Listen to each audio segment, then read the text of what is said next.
sino como una serie de trastornos sistémicos que atañe al compromiso de toda la homeostasis de nuestro cuerpo. O sea, un cáncer de piel no te va a afectar la misma calidad en específico de donde se desarrolla la placa melanocítica, ¿verdad? Te va a afectar sistémicamente, te va a afectar el sistema inmunitario, te va a afectar todas las líneas de reproducción celular que tienen una tasa de recambio acelerada. He ahí el problema base con el tratamiento. ¿Sí? Con el tratamiento se van todas esas células, se van todas las colonias de aquellos tejidos que tienen que aportarle una renovación casi que permanente al organismo. Por ejemplo, la médula ósea, por ejemplo, el hueso, por ejemplo, el epitelio gastrointestinal.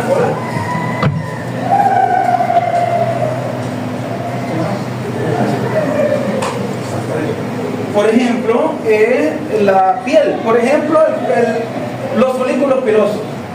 Por eso usted ve que en una quimioterapia el individuo pues, se le cae el pelo, se le caen las uñas, entre otras cosas que tiene que ver con esa confluencia de la fisiopatología del cáncer con los medicamentos que atacan esas células malignas. Pero ese es el problema que hoy día pues, tenemos como reto a nivel de los sistemas de salud. ¿Sí? El hecho que no contamos con medicamentos con ventanas amplias para poder asegurar, para poder tener garantías, para poder brindar una seguridad completa al paciente. Es mentira. Todos los medicamentos antineoplásicos, en vista que su escenario farmacodinámico es la célula, ¿sí?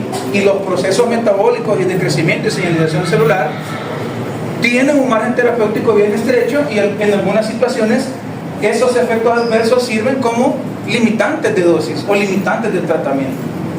Entonces a nivel clínico usted se va a ver con esas situaciones, con esos flagelos que de repente no vamos a tener que darle al paciente porque ya la quimioterapia lo tiene bien deteriorado. Aparte de eso, el cáncer más o menos agresivo también hace sus efectos y hace sus afecciones fisiopatológicas, pues, tal cual la evolución natural del mismo cáncer. Pero entonces nos vemos en ciertas encrucijadas en donde el individuo se ve en desventaja. Y por eso es que debemos aprendernos muy bien cuáles son los fármacos antineoplásicos para poder hacerle frente a ellos. Quizás más de alguno se va a hacer oncólogo acá y revise eso a profundidad y está muy bien. Pero desde el punto de vista a nivel donde estamos ahorita, lo que conviene es conocer los mecanismos que tienen los fármacos antineoplásicos, en primer lugar, identificarlos muy bien, cuáles son las familias, cuáles son sus mecanismos de acción y sobre todo para qué se ocupan estas medicinas, cuáles son las indicaciones precisas, ya sea para cánceres en específico o para el tipo de cáncer por estirpe. Ahí en patología les van a hacer una aproximación un poco más técnica acerca de tejido, acerca de diferenciación celular, acerca de pronóstico, de clasificación incluso, tumor, nódulo y adenopatía, ¿verdad? ¿Cómo es la clasificación para todo ya? ¿Cómo es la clasificación? ¿Cómo es la clasificación? La clasificación, ¿cómo podemos estadiar al cáncer? Por estadio puede ser 1, el 2, bueno, ya ahí se ve el crecimiento del cáncer y si hay metástasis. Exacto, eso se llama clasificación del TNM. ¿Verdad? Tamaño del tumor, compromiso de nódulos y existencia o no de metástasis. Algunos la desarrollan más aceleradamente o más masivamente y otros puede ser que la desarrollen menos y otros puede ser que sí la desarrollen. Pero todo dependerá del tipo de cáncer. ¿Cuáles son los cánceres de peor pronóstico? Los de estadio 4. Yo sé que los malignos son de mal pronóstico, pero son malignos, no malos. Pero ¿cuáles son los cánceres más malignos?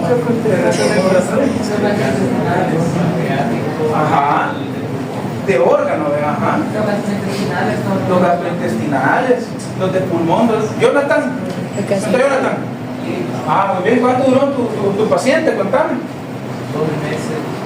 Duró 2 meses con un cáncer de pulmón, de células pequeñas, creo. No sé si me comentaste este detalle, pero imagino que ese es de peor pronóstico. De células epidermoides.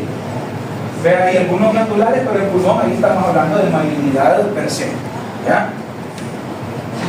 Entonces, compañeros, así vamos a aprender esto. ¿Vean? Dicho sea de paso, los cánceres de peor pronóstico son aquellos que no se parecen en nada al tejido madre. ¿Sí, verdad? Los menos diferenciados o los más diferenciados. ¿Cuáles son los peores cánceres? Ajá, los que llevan pato. Los más diferenciados. Los menos diferenciados, porque ellos son aberrantes, como los teratomas, como el glioblastoma, como el carcinoma a nivel epitelial. Vean, los adenocarcinomas son un poco, responden mejor al tratamiento, porque estos sí expresan receptores para fármacos, porque son bien diferenciados, serían, pues los más diferenciados, no los peores, porque los bien diferenciados se parecen al tejido de donde se originan, y una vez conservan características celulares, también comparten receptores con las células que le dio origen, con la célula que le dio nacer. El hecho de que un cáncer presente receptores es sumamente valioso, más que todo es terapéutico. Téngale miedo al cáncer que le reportan que no expresa receptores, porque si no expresa receptores, ¿quién actúa sobre ellos?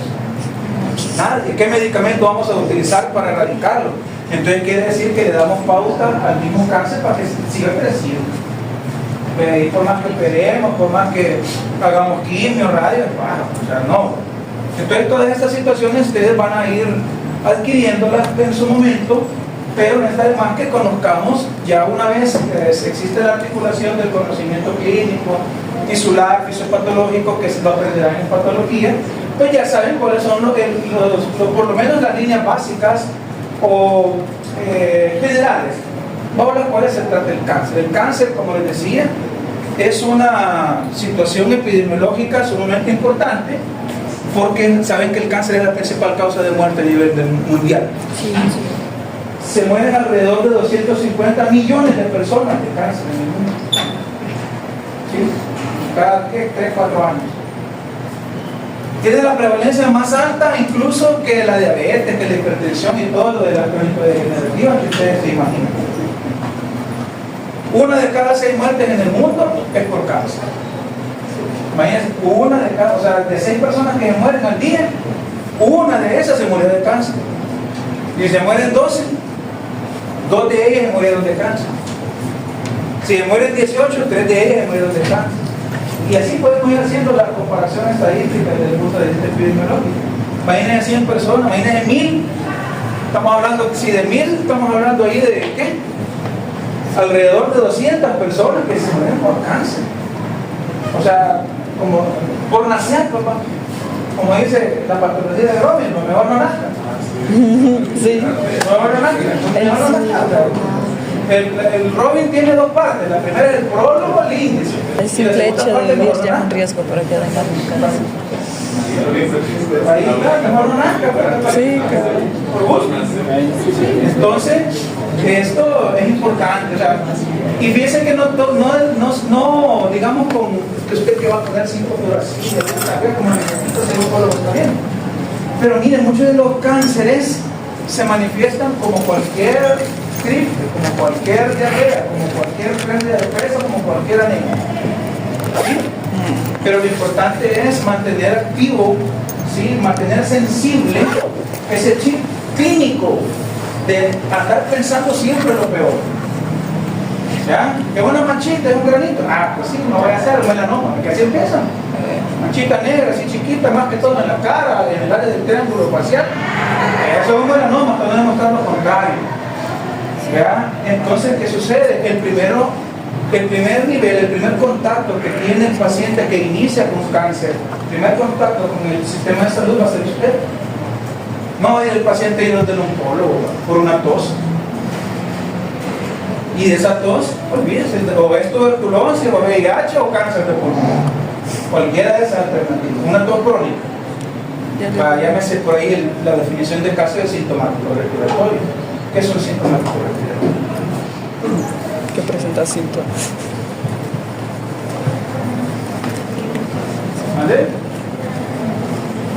Que presenta síntomas. ¿Será? Ah, Fátima. Que presenta síntomas. Que presenta síntomas. Sí. ¿De qué están hablando? Exactamente. No, me imagino. Ah, Cristian, ya chatear, ¿ah? No, me estoy preguntando algo, ¿verdad? Si va a popular, ¿De qué? Espérame. No me acostumbro, como dijo Rey Luis. Espérame. Ah, ¿y para qué está hablando de eso? ¿Tratamiento renal de qué? Ajá, que no. Ajá, por pelado. Ah, o sea, estás estudiando la disco en clase, mira que. Claro. Vaya, miren, ¿qué está pasando? Ah, el sintomático respiratorio, aquel paciente con tos expectorativa o no, de más de 15 días. ¿Ah? No crean que todo es tuberculosis, todo es faringo, todo es neumonía. Hay que investigarlo, ya está bien. Pero ¿y qué tal si es un cáncer de pulmón? Y cuando le tomamos el TAC, hay metástasis en ambos campos pulmonares, en ambos pulmones, en el hígado. De una simple tos que usted da es alergia, vaya, clorfeniramina. Mecanismo de acción de la clorfeniramina. Clasificación de la clorfeniramina. Ya sabes. A esta altura, usted conoce el 95% de los fármacos que se utilizan en el primer nivel de salud. O sea, yo les puedo preguntar de cualquier fármaco. ¿Sí o no? No, pues sí, pues sí,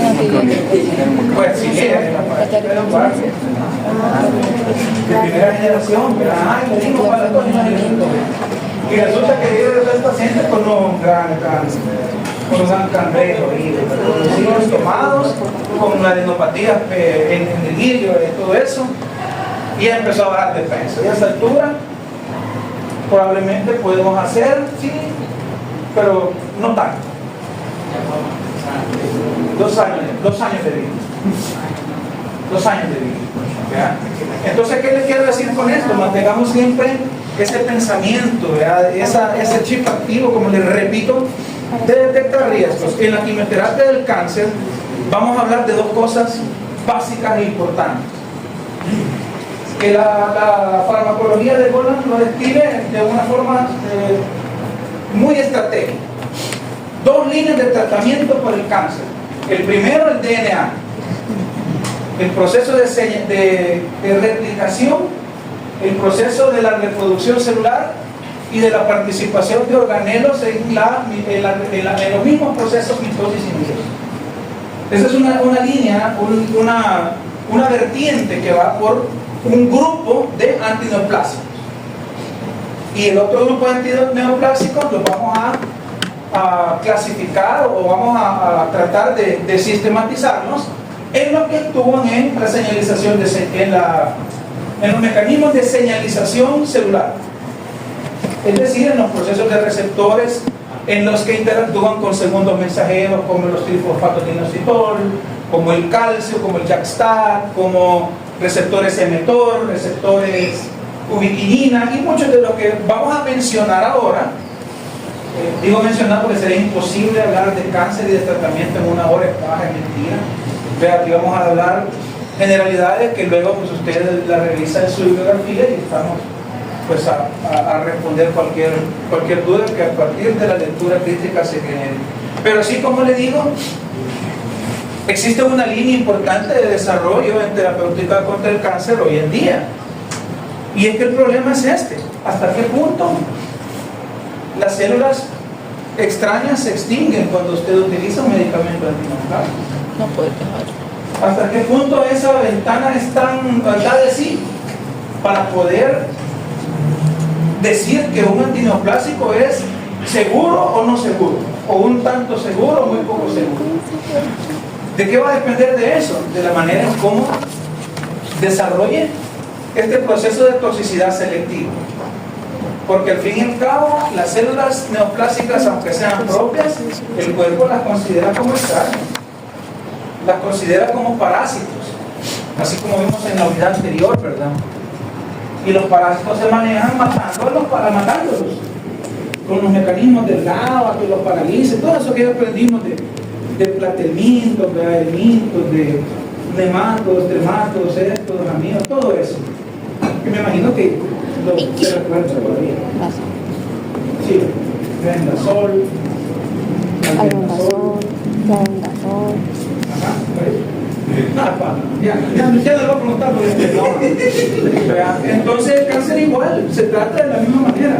Por eso que no les sea extraño ver que algunos mecanismos están relacionados con efectos colateralistas, con efectos que alteran el proceso, el ordenamiento de las bases nitrogenadas, la construcción del ADN. Sí, porque al fin y al cabo son células, al igual que las bacterias, que los hongos, que los parásitos. El cáncer también son células, solo que con crecimientos anómalos, diferenciación anómala. Pero tal cual, pues son extrañas. Y en ese proceso de desarrollarse esa extrañeza, hay una serie de condiciones que nos empiezan. Por ejemplo, aquella diferenciación genética que por mala suerte venimos sin los reparadores de ADN. Me imagino que ya conoce, ya sabe, ya maneja usted que nuestro cuerpo tiene reparadores automáticos del ADN. Ajá. ¿Cuál es uno de los principales reparadores del ADN? El PSA. ¿Qué es eso? Es un supresor tumoral que cuando se ve defectuoso puede aumentar el tiempo de cáncer.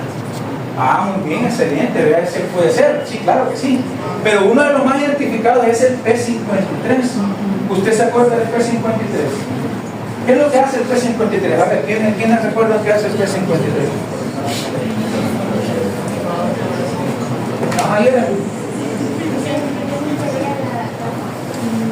Correcto, el P53 lo que hace es identificar genes anómalos, genes alterados, y lo que hace es cortarlo, agarrar otro pedazo bueno, sustituirlo y listo, y ver el ADN renovado. Eso es lo que hace el P53 y los demás oncogenes que el vato mencionado.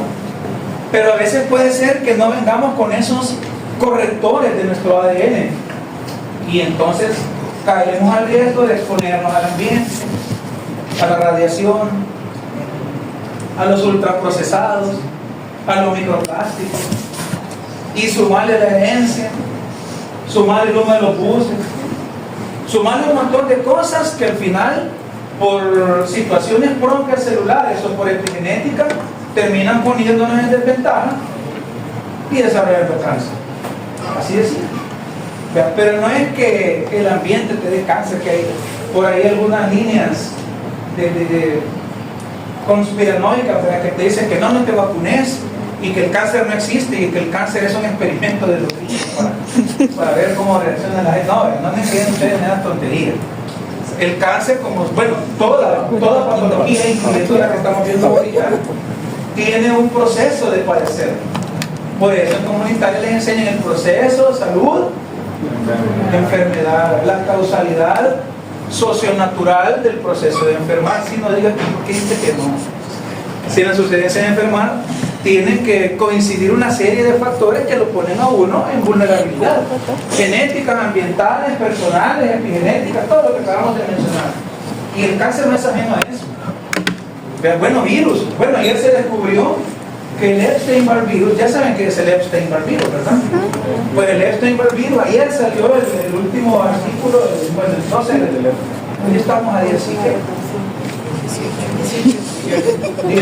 El 12 de noviembre salió el último review, creo que el New England, que dice que el Epstein-Barr virus está asociado como a 3 tipos de cáncer e incluyendo patologías autoinmunes como el lupus. Y con evidencia científica robusta. ¿Vale? Entonces ahí ven ustedes cómo es que estamos expuestos ante todas estas situaciones. Pero bueno, ¿qué es el cáncer? El cáncer lo vamos a identificar como aquellas células que, como repito, tienen un comportamiento extraño. Pero ese comportamiento extraño reside principalmente en la forma en cómo crecen, se diferencian, se desarrollan y se multiplican. ¿Sí? El cáncer tiene en sí mismo un proceso fisiopatológico el cual hace que por situaciones de señalización, por situaciones de de adquirir lesiones en el ADN tengan un crecimiento anómalo, ya sea por supresión de los antioncogenes que hemos descrito o por detección de algunas enzimas que actúan atípicamente o de una forma más acelerada. ¿Para qué? Para aumentar la tasa de producción de esas células que vienen con mal funcionamiento. Ese es el cáncer, ¿sí? Ese simplemente es el cáncer, el desarrollar, vaya, en términos muy digamos así, prácticos, no tan moleculares. ¿Qué sucede entonces para que nuestros tejidos sufran una transición de su desarrollo normal a desarrollar un tumor? Pues, o una masa, ¿sí?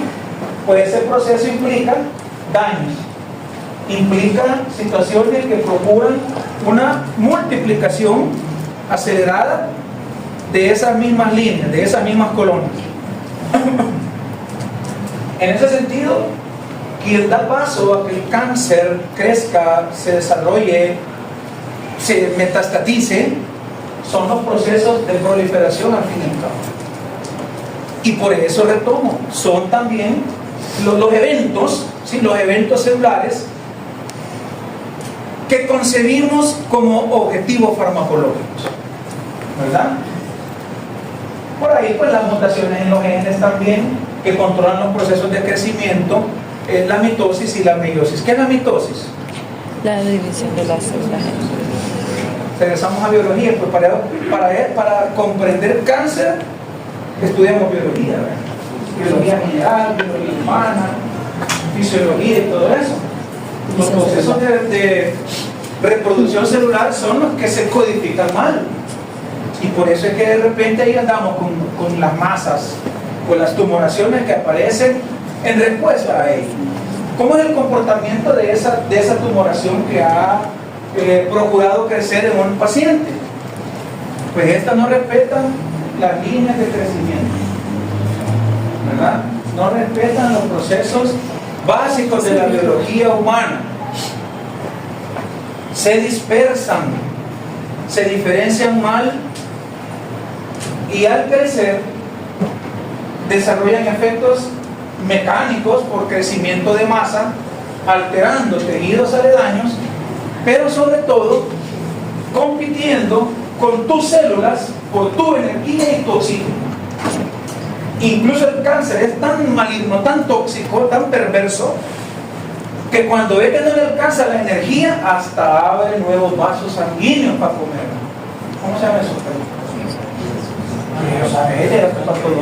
Eso se llama angiogénesis.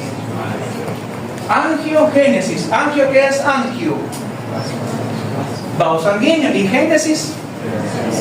Creación o inicio. En la Biblia de Génesis no hay que uno y así se creó el cielo y la tierra. Angiogénesis. ¿Ah? Generar nuevos vasos sanguíneos. Imagínate cómo es el cáncer, corrupto. O sea, si no puede, arrebata. ¿Ah? Si no puede, te arrebata. Bueno, aquí están entonces los procesos de la mutación. Radiaciones ionizantes del sol, ¿verdad? Que puede afectarnos ahí por los rayos ultravioleta. Químicos. El tabaco, el etanol, el humo de leña, el asbesto, el carbono, antracosis. ¿Verdad que yo solo carito les pregunto? Ajá, la enfermedad de las minas de carbono, la antracosis, que el paciente está inhalando todo eso. Hay una asociación de cáncer con ello también. ¿Por qué? El carbono hace mutar el ADN. O sea, ya saben ustedes que el carbono tiene la capacidad de alterar el ADN. Todo lo que altera el ADN, piensen acá que es un potencial cáncer. Por ejemplo, la herencia que ya lo dijimos, y los virus que hemos mencionado, como el virus del papiloma humano. Vean, el VIH y el que les acabo de mencionar, el virus del Epstein. ¿Ya? Que a partir de esa invasión intracelular, los virus no alteran el ADN. Pues sí, ya reiterando, toda alteración del ADN implica riesgo, ¿verdad? Por suerte tenemos una buena cantidad de aspectos que nos protegen, entre ellos los antioncogenes que detectan genes oncológicos activados para inactivarlos y mantener sano nuestro ADN. Factores como el sistema inmunitario, que también corrigen células extrañas, las eliminan y listo. Antes que empiecen a proliferar, nuestro cuerpo las elimina. Pero ¿qué tal si nuestro sistema inmunitario comienza a debilitarse? ¿Qué tal si nuestra condición genética o nuestra idiosincrasia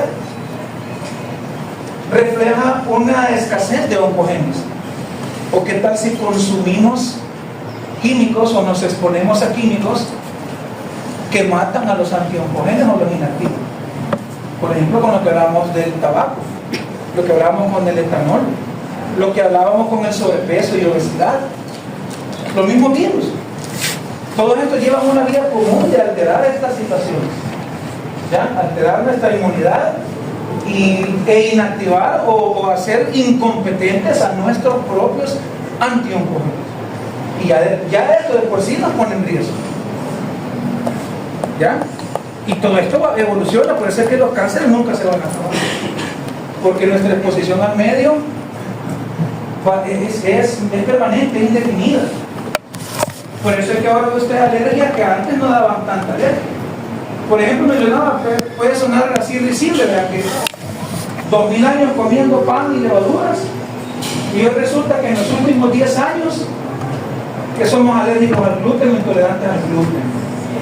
Y ahí a uno le daban, no, pues sí, ¿no? Hasta hojas le daban de comer, de desayunar o cualquier cosa, y incaparina, ahora no, la incaparina no.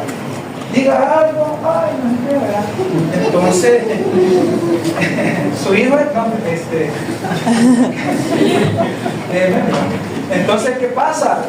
Nuestra exposición al medio nos vulnera también. Y cada vez tenemos un recrudecimiento más significativo de todos estos procesos de daño de mecanismos de daño celular. Ya, hablando ya de lo que mencionábamos en macro ambiental, hablamos ahora de lo molecular. Todo lo que implique desordenar nuestras bases nitrogenadas, todo lo que implique lesionar las cadenas de nuestro genoma, todo lo que implique errores de replicación.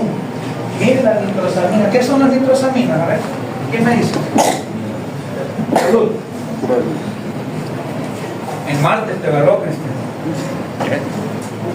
En martes, no, ni modo. Sóquela. Sí, por lo menos no es lunes, ¿ya? La ley de las gitanas. ¿Saben cuál es la ley de las gitanas? No saben cuál es la ley de las gitanas. No. Dice, la ley de las gitanas es quien chupa el lunes, chupa toda la semana. No se vea la boca, además bien mal. Ella enseñó esa bien de la ley de las gitanas. Tiene una referencia medio rara, mi amor. Bueno, entonces, compañeros, así está la cosa, miren. Bueno, les hice una pregunta. Las nitrosaminas, ¿saben qué son estas cosas?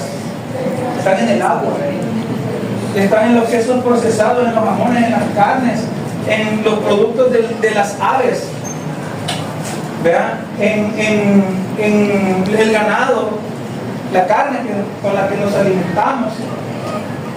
Entonces, todo eso está en nitrosaminas. En las comidas rápidas, en la carne de soya, de soya, el componente, no soya, viene con todas estas cosas porque son medios de producción masiva industrial. Y no crean que cuidan, no, esto puede darle cáncer a la frente. Le meten a saber qué contaminante, a saber qué hormonas a las gallinas para producir y dar abasto a la gran demanda de alimentación, porque somos un gran puño de gente en el mundo. Ya en El Salvador ya no cabemos. Entonces, a raíz de esto, nos volvemos más vulnerables al cáncer. Y todo esto se recrudece, como les repito, para dejarnos mal parados, pues. ¿Y a dónde es que actúan todos esos procesos? En el ciclo celular, que usted ya sabe. ¿Cómo es el proceso de replicación celular? Miren que solo llevamos hablando de la célula y vamos a terminar. Vamos a llegar hasta donde lleguemos y luego pues subimos la clase y de ahí, vean, ¿me entienden? Reprogramamos la ¿Tiene libre? Su discusión tiene. Sí, pero son maestros, hasta las 12 son maestros. Así que las fases del crecimiento y replicación celular, la fase G1. Ya no La agarró. fase de crecimiento, bueno, ya saben ustedes la interfase. Después de la interfase, ¿qué sigue? La interfase, pues en biología, esto en bachillerato, de hecho esta figura de un libro de biología de bachillerato lo saqué. ¿Ya? Entonces la fase, la interfase, ¿verdad? Que es la que uno, la fase ¿qué? Esta fase es clave para entender el cáncer. ¿Saben por qué? Porque la mayoría desarrolla la lesión justamente en ese evento de la replicación. ¿Ya? Y de ahí viene la G2, que es la DNA Superfast Content Machinery of Impulses Ensemble. No sé qué es eso. Una vez terminada la interfase comienza la mitosis. Prometo van a telefonear, ¿verdad? Profase, metafase, anafase, telofase. No, yo sí me lo aprendí en el Cristóbal, el misionero Josefino, ¿ah, güey? Pues lo quieres a no ser. Hasta la victoria canosa. Eso es de aquí, eso es de aquí. Bueno, entonces prometo van a telefonearte. Se da el ordenamiento de los cromosomas. ¿Se acuerdan que van aquí al centro y se polarizan, se parte y hay dos células igualitas a la nana? Todo eso lo aprendimos en biología.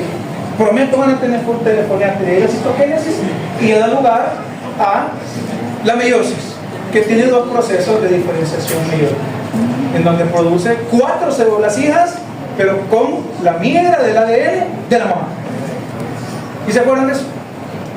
Entonces, ¿qué pasa? Si en ese proceso de meiosis se producen 4 hijas enfermas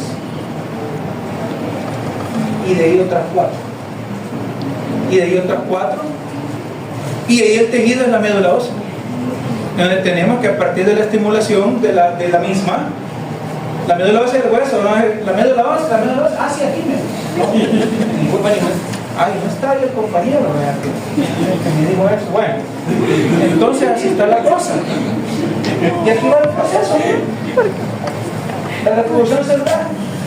¿Qué ya lo vimos? Pero el evento clave es este, como les repetía, de la replicación. Para que no se les vaya a olvidar. Miren, ese es un cromosoma. Se está duplicando. Adentro del brazo del cromosoma, esos brazos que están hechos de ADN. Y dentro del ADN se da el apareamiento de las bases nitrogenadas con la doble hélice. Para reproducir el DNA debe haber una helicasa, ¿recuerdan? Que es la que descinde esa doble cadena para exponer una de ellas. Una de ellas es la plantilla. La plantilla donde va a llegar una polimerasa a copiar el codón, llevarse esa información y poder producir una nueva célula con esa misma información de ADN, porque ya la copió de esta hebra, ¿de acuerdo? Aquí está la copia, ¿sí? O sea, la despegó y luego la copió. Pero ¿qué sucede si en esta copia existe una inversión de un aminoácido, de un apareamiento? De adenina timina, y era adenina timina y al final fue al revés. Ya la proteína que se genera, ese ADN nuevo, ya no es funcional, ya es anómalo. O sea, ya se lleva esa mutación. Y usted sabe que toda mutación es un potencial cáncer. ¿Ya?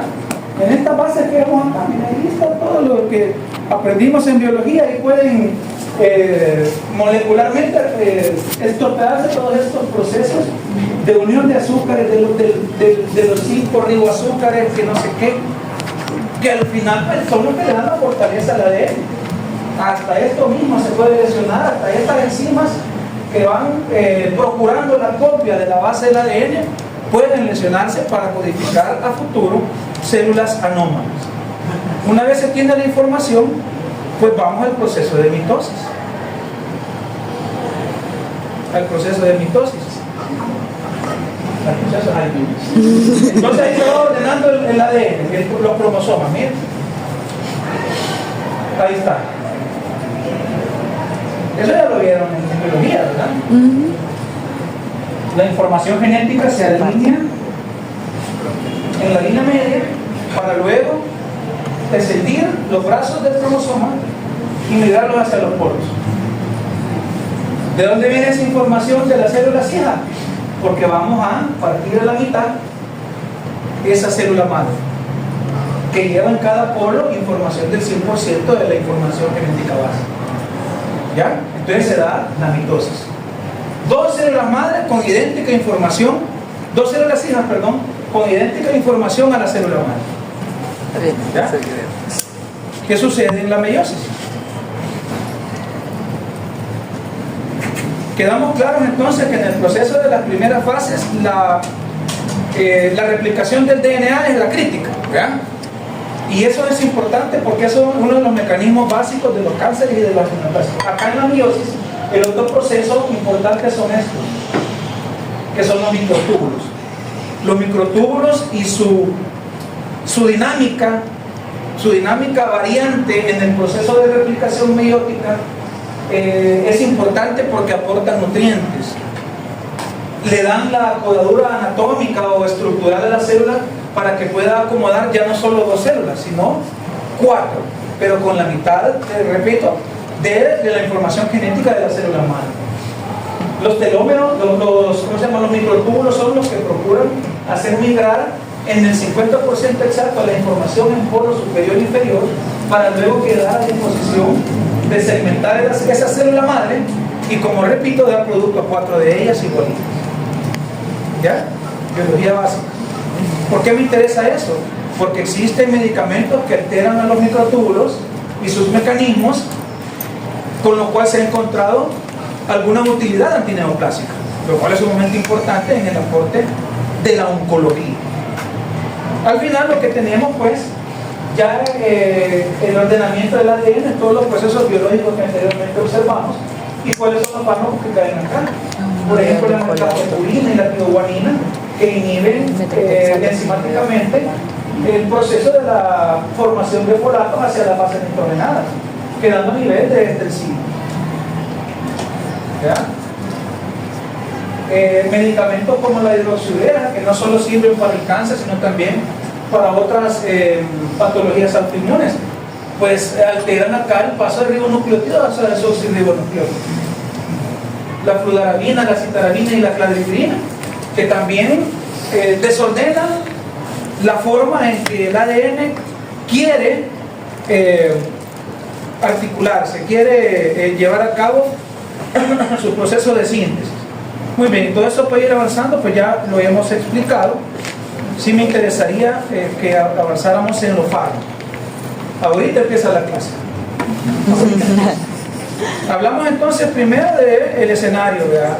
Uno de los escenarios que les decía es el genoma. Los fármacos que atacan al genoma les vamos a llamar antimetabolitos y se dividen en 3 grandes grupos. Los antimetabolitos propiamente dichos, mejor dicho, grupos que alteran el ADN, entre ellos los antimetabolitos típicos y atípicos, los medicamentos citotóxicos y, como les decía, los inhibidores de los microtúbulos. De los primeros antimetabolitos tenemos 4 familias: los inhibidores de la timidilato sintetasa, los inhibidores del metabolismo de purinas, los inhibidores de la ribonucleótido reductasa y los análogos de purinas y pirimidinas. En los primeros, los inhibidores de la timidilato sintetasa, pues el mecanismo es ese: inhibir la timidilato sintetasa para evitar la metilación del uridil monofosfato. Medicamentos que actúan bajo ese mecanismo son el 5-fluoracilo, que se utiliza para el cáncer de mama y el cáncer de aparecimiento gastrointestinal y cáncer cutáneo. El Permetrexed, que tiene utilidad para el cáncer pulmonar y para el mesotelioma maligno, como parte de sus indicaciones principales. De ahí tenemos a los inhibidores del metabolismo de purinas, que ya sabe pues qué sucede cuando se inhibe el metabolismo de las bases nitrogenadas. Ya sabe que eso impide el obtener los sustratos esenciales, los ladrillos, la estructura esencial para síntesis de ADN y ARN. Entonces es imposible que sin base nitrogenada pueda haber ADN. Por eso las células neoplásicas ahí mismo se extinguen. ¿Quién se encarga de realizar esos mecanismos? La 6-mercaptopurina, que está indicada para la leucemia linfoide aguda, la azatioprina, que tiene pobres indicaciones antineoplásicas, pero sí citotóxicas en el caso de la artritis reumatoidea y en el tratamiento de la terapia para tolerar trasplante de órganos sólidos, principalmente el paciente que recibe un riñón ajeno. Para evitar el rechazo del tejido extraño, se dan citotóxicos, en este caso la azatioprina. Y de ahí está la pentostatina, que sirve también para la leucemia de células vellosas. La tercera familia, les decía, son los inhibidores de una enzima que se llama ribonucleósido reductasa. ¿Vean? Y esto genera el efecto de ser incapaz a esa célula de seguir con el proceso de crear nucleótidos hacia la siguiente secuencia, que son los desoxirribonucleótidos, tal cual como lo vimos al principio en las reacciones que explicaba la síntesis del ADN. ¿Quiénes actúan inhibiendo la ribonucleósido reductasa? La hidroxiurea, uno de los principales medicamentos que sirve para la drepanocitosis o para la anemia de células falciformes, pero también se usa para cáncer hematológico, para cáncer de aparecimiento en cabeza y cuello, para cáncer ovárico y cérvico-uterino y para el linfoma no Hodgkin. La siguiente familia son los análogos de purinas y pimidinas, que son sustitutivos, ¿vean? Sustratos que en las vías metabólicas de los nucleótidos se introducen en esa secuencia para dañar la producción genética de la célula cancerígena, ya en términos más técnicos, ¿vean? O mejor dicho, más prácticos que técnicos. Vean, al final estos sustitutivos de análogos de purinas y pimidinas lo que hacen es evitar la fosforilación enzimática de los nucleósidos y los nucleótidos. ¿Quiénes actúan ahí? La tioguanina, la fludarabina, la cladribina y la citarabina para el tratamiento de diversas leucemias y cánceres de orden mielodisplásico. También tenemos otro muy conocido dentro de la práctica oncológica, que es la gemcitabina, que sirve para el cáncer de mama, para el cáncer de pulmón y para el cáncer ovárico y mamario, ¿verdad? Esa sería la familia de antimetabolismos. Ahora vamos con la familia de los citotóxicos. Aquí encontramos los agentes alquilantes típicos y atípicos, los compuestos acompañantes de platino, la bleomicina y los inhibidores de la topoisomerasa. La mayoría de estos sirven para tumores de tipo epitelial, como el gastrointestinal, tumores que aparecen en tejidos mesenquimatosos, algunos carcinomas también epiteliales y sarcomas. Dentro de ellos encontramos a las nitrosoureas, como la bendamostina y carmostina, a la mecloeretamina, el melfarán, el clorambucilo, el tiotepa y la ciclofosfamina. El problema es que por el extremo de lesión genética que causan estos medicamentos, por suerte a células cancerígenas, pero por mala suerte a células sanas, se les ha identificado un problema que es limitante de su dosis, y es este que se describe en este recuadro. El hecho que por tener un mecanismo mutágeno tan intenso, puede incluso despertar cáncer en células que antes estaban sanas. Es decir, los medicamentos antineoplásicos pueden producir cáncer, es correcto. ¿Sí? O sea, ahí estamos fríos. Muy bien. De ahí tenemos a los alquilantes no convencionales. Hola. Una pregunta, en ese caso que usted nos dice que su problema limitante es que genera mutaciones, obviamente, ¿tiene que ver con la dosis o es que prácticamente estos medicamentos están desfasados por eso mismo? No, tiene que ver con el mecanismo de acción. Y entonces, ¿cuándo le damos damos? del todo afinar la selectividad para células cancerígenas?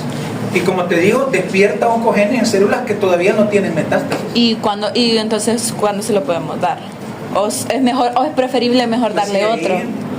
Ahí como te digo, o sea, para dar un cáncer, para dar un tratamiento para el cáncer, no es que en la primera consulta váyase para la quimio aquí a la vuelta, no, o sea, para iniciar una quimioterapia tú tienes que identificar el tipo de cáncer, tienes que estadiarlo, tienes que valorar su tamaño, tienes que valorar si ya está regado o no, tienes que valorar la estirpe, y si hay pisto y recursos, tienes que valorar si expresa receptores. ¿Vea? O sea, el tratamiento del cáncer es bien complejo, por eso te digo, o sea, no es que este sirve para esto, vale, démosle a ver qué tal, no. Debemos descartar un montón de cosas antes e identificar la vulnerabilidad de ese cáncer, porque cada uno puede manifestar particularidades entre uno y otro paciente. Entonces, de acuerdo a ese análisis integral del laboratorio, resulta es carísimo el tratamiento, o sea, no hombre, si aparato te sale en una batería de exámenes pues gastas en cada sesión tus 150 pesos, fácil. Entonces es complejo, sobre todo en sistemas que pues sí, que no te ofrecen de una manera expedita todo esto, o sea, acá al revés, te sale el tag cuando ya tenés cáncer hasta en la pestaña, o sea, ahora que toca, pues el ser querido, vamos a ver cómo hacemos, vamos a venderle el terrenito, vamos a ver, le decimos al primo de allá que nos mande para ver qué onda, man. Y así se la va sorteando la gente. Pero sí, elegir el antineoplásico es complejo, e incluso desde el punto de vista del sistema de salud. Pero de allá, una vez identificadas y expresas receptores, ojalá, que bueno, ahí le dejas ir el medicamento de elección. Pero sí, todos los medicamentos tienen problemas. Ya ni se diga si estamos hablando de fármacos que lesionan el ADN. De ahí es por lo mismo que les decía, el problema principal o el flagelo es que no se ha logrado conseguir antineoplásicos de actividad específica. Todos te alteran la médula ósea, todos te alteran el aparato gastrointestinal, todos hacen que te caiga el pelo, todos te dan mielosupresión, entre otras cosas. De ahí tenemos a los alquilantes no convencionales como la carbazina, la temozolomida. Ojo, mira, la temozolomida está indicada o digamos que sugerida para pacientes que tienen uno de los cánceres más, o mejor dicho, de peor pronóstico, que es el glioblastoma multiforme. No sé si los que se familiarizan con pato ya aprendieron un poco qué es el glioblastoma multiforme, que te da una sobrevida, creo que menos de 2 años, ¿verdad? Se da en etapas tempranas, pacientes jóvenes, y es uno de los cánceres del sistema nervioso central más agresivos. Es un glioma. ¿Se acuerdan de las células de la glía? ¿Cuáles son las células de la glía? ¿Cuáles son las células de la glía? ¿Por qué sirve, pues? ¿Y la microanatomía, pues? ¿Qué onda ahí? Una producen melina, otras ¿qué son? Lo que se incluye la microbia, que eran Los macrófagos. son las macrófagas. Así es. Ajá, los oligodendrocitos, todo eso. Vale, entonces, ese cáncer afecta a esas células que le ayudan a la neurona a su metabolismo. Es de los de pronóstico, como le repito. De ahí tenemos la procarbazina, que sirve para la enfermedad de Hodgkin, linfoma de Hodgkin, y la entretamina, que sirve para el cáncer de ovario. Todos alquilantes que pues implican situaciones que alteran ese proceso de alquilación del DNA. De ahí, por ir avanzando, nos vamos con los compuestos derivados del platino o que tienen platino, como el cisplatino, el carboplatino y el oxaliplatino. Estos medicamentos sirven para cáncer a nivel genitourinario, testicular, vesicular y ovárico, y el cisplatino es de los que más se utilizan para el cáncer de pulmón, ¿ya? Los compuestos del platino. De ahí que el oxiplatino es bastante prescrito para el cáncer a nivel gastrointestinal, específicamente el colorectal, pero tienen un problema y eso nos obliga a monitorizar las funciones fisiológicas del paciente. A la cabeza, el riñón. Todos los compuestos del platino son nefrotóxicos y de hecho esa es una, como lo he dicho por tercera vez, es la principal limitante de su dosis, de la nefropatía. De ahí que pueden desarrollar neurotoxicidad. Es bien común las parestesias, por eso es que a la par del antineoplásico, después de la quimio, para evitar las parestesias, ¿qué damos? Eso ya lo saben. Dice para el vómito. Para la parestesia. ¿Qué son parestesias? Dopamina, no. ¿Por qué te reíste? No, estaba pensando. ¿En qué estás pensando? ¿En quién? No, es que estaba pensando en dopamina, pero o sea, para el Parkinson, no es para las parestesias. Ajá. Daríamos vitamina B6. Piridosina. Ah, es cierto. Correcto. Complejo B, tiamina. Ajá. Vean, no lo deje el paciente solito, solo con su quimio. Dele su vitamina, su complejo. Dele su tramadol. Si el paciente, miren, le van a doler las articulaciones. Va a sentir ardor en la piel, piquetazos. Vean, entonces ayúdele, dele su medicamento. ¿Por qué? Porque es lo que va a pasar. En la siguiente quimio ya no va a llegar. Así. Porque no crean, una quimio no son dulces. La quimio no es amoxicilina. O sea, una sesión en la quimio es cruenta. Es cruenta, es difícil. Vean, entonces cuide a su paciente. De ahí tenemos a la bleomicina, que sirve para el cáncer testicular, y linfoma de Hodgkin y no Hodgkin. El problema con la bleomicina no da tanta nefrotoxicidad, pero sí da fibrosis pulmonar. Y así como la nefrotoxicidad es limitante de dosis para el cisplatino, la fibrosis pulmonar es limitante de dosis para la bleomicina. De ahí tenemos a los inhibidores de la topoisomerasa, que se reúnen en tres familias: las campotexinas, las antraciclinas y las epipodofilotoxinas. Las campotecinas, como el irinotecan y el topotecan, que sirven para el cáncer de tipo epitelial. Estos tienen un mecanismo parecido a las quinolonas, ¿se acuerdan? ¿Verdad? Que hacen por romper el ADN a través de la inhibición de las topoisomerasas. Por eso evitan ese ordenamiento de la hélice y provocan el superenrollamiento. De ahí tenemos a las antraciclinas, que sirven para las leucemias y linfomas, que actúan similar, y dentro de las antraciclinas, doxorubicina principalmente, y las epipodofilotoxinas como el etopósido y tenipósido, ¿verdad? Que también lesionan o inhiben la topoisomerasa tipo 2 humana, ¿verdad? Entonces así están estas clasificaciones. Y la última de los agentes lesionantes del ADN, que son los inhibidores de microtúbulos, que se agrupan en los inhibidores de la polimerización, como los alcaloides de la vinca, vinclastina, vincristina, y los inhibidores de la despolimerización, reunidos como taxanos, identificados como paclitaxel, docetaxel y cabazitaxel, ¿verdad? Entonces aquí pues podemos ver estos mecanismos. Ya vamos a ver un poco de las indicaciones en específico.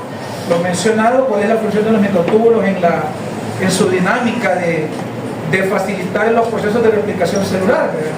Por eso es que se tienen que inhibir, principalmente en estos puntos de unión de la tubulina, que son la tubulina, que siendo la proteína que conforma a los microtúbulos. Pero no nos vamos a detener con eso, porque si no nos agarra el tiempo.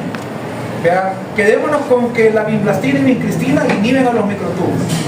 Vea, la vinclastina Es útil para el tratamiento de linfomas, principalmente en cáncer testicular en fase metastásica. El problema que tiene la vinblastina es la mielosupresión. Y ese es el principal efecto que limita su uso y la dosis. De ahí tenemos a la vincristina, que se utiliza en pacientes pediátricos con cuadros de leucemia, o con cuadros de tumoraciones de tipo de línea mieloide. Entre ellos el linfoma de Hodgkin y algunos tipos de linfoma no Hodgkin. La vincristina no da mielosupresión tanta, pero sí da neuropatía periférica. Y esa sí constituye uno de los principales limitantes de su uso. De ahí tenemos al paclitaxel, docetaxel y cabazitaxel, que sirven para el tratamiento de tumores sólidos,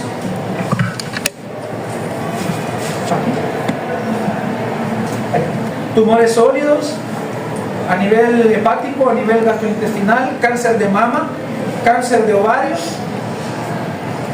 cáncer pulmonar no microcítico, y una variable del paclitaxel, que es el Abraxane, que tiene indicación para el cáncer de páncreas.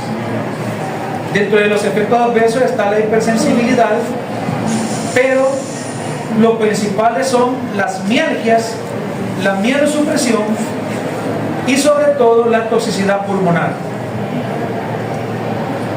¿verdad? Primariamente.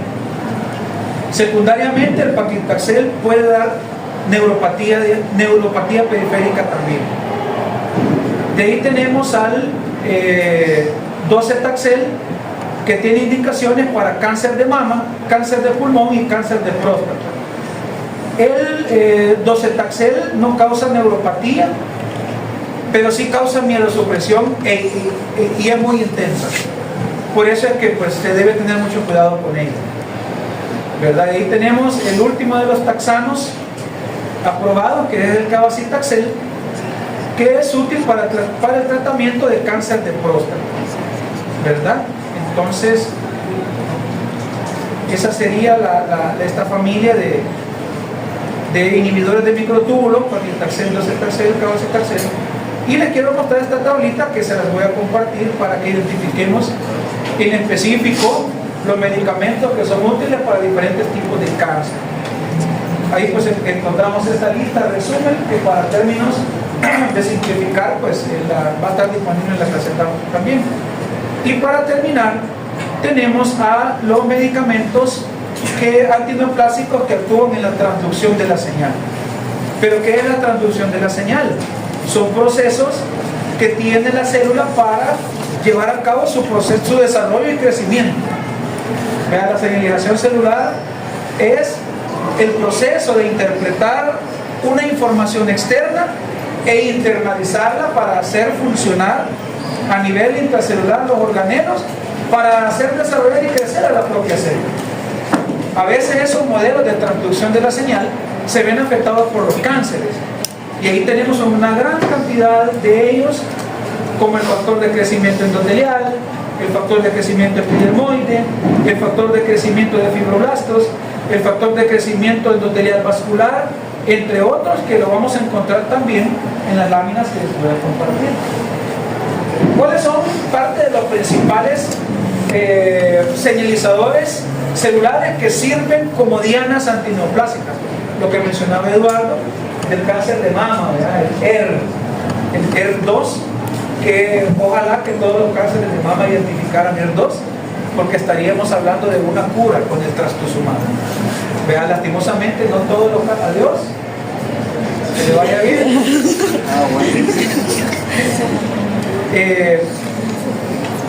El trastuzumab, que es un anticuerpo monoclonal para ello. De ahí tenemos el factor de los principales, el receptor de factor de crecimiento derivado de plaquetas, el receptor de factor de crecimiento de fagocitos tipo 3 estos otros receptores que tienen sus siglas por la manera en que han ido acuñándose en el espacio de la oncología, ¿verdad? Entonces ahí lo vamos a ver, el crecimiento, factor de crecimiento similar a la eritropoyetina, el receptor JAK-STAT2 y todas estas vías de señalización que ya las vamos a ir a estudiar. Me voy a adelantar a los fármacos para ir ganando tiempo y solo mencionarles acá los principales, que son los que actúan en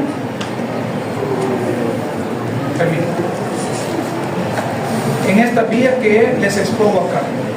Antagonistas de receptores de crecimiento epidermoide y transductores secundarios, inhibidores de proteosomas, inhibidores de la angiogénesis y anticuerpos monoclonales específicos. Los primeros están los antagonistas del receptor de crecimiento endotelial, los inhibidores del receptor KIT, los inhibidores de las vías de las sinasas y los inhibidores de la proteína mTOR. Dentro de los primeros están estos anticuerpos monoclonales como el gefitinib, el erlotinib, el cetuximab y el trastuzumab. El primero y el segundo indicado, o sea, gefitinib y erlotinib para el cáncer pulmonar de células no pequeñas.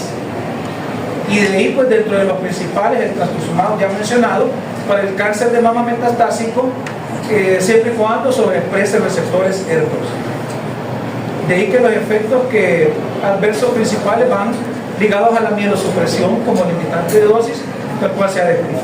De ahí los que actúan en el mecanismo del receptor ABLC-KIT está el imatinib, que sirve para las leucemias crónicas y para el tumor estromal gastrointestinal.